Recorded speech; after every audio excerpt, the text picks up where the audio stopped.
3 in 1. Ngayon lang ako naka 3 in 1. Ba, ano yan? Ano mo?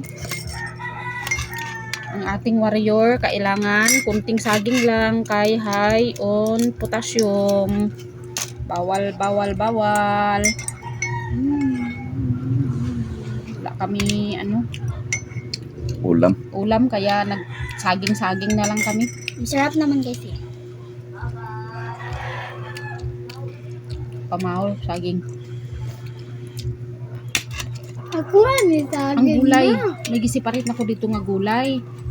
Ang sitaw, talong at saka kalabasa. Butangan yung malunggay lauoy nato. Nabilin man. Budiga. Dagan pa tudto ang palaya. Kain tayo guys. Gibaligyan ti manggay niya. Ano pang awanan rin. Masahe.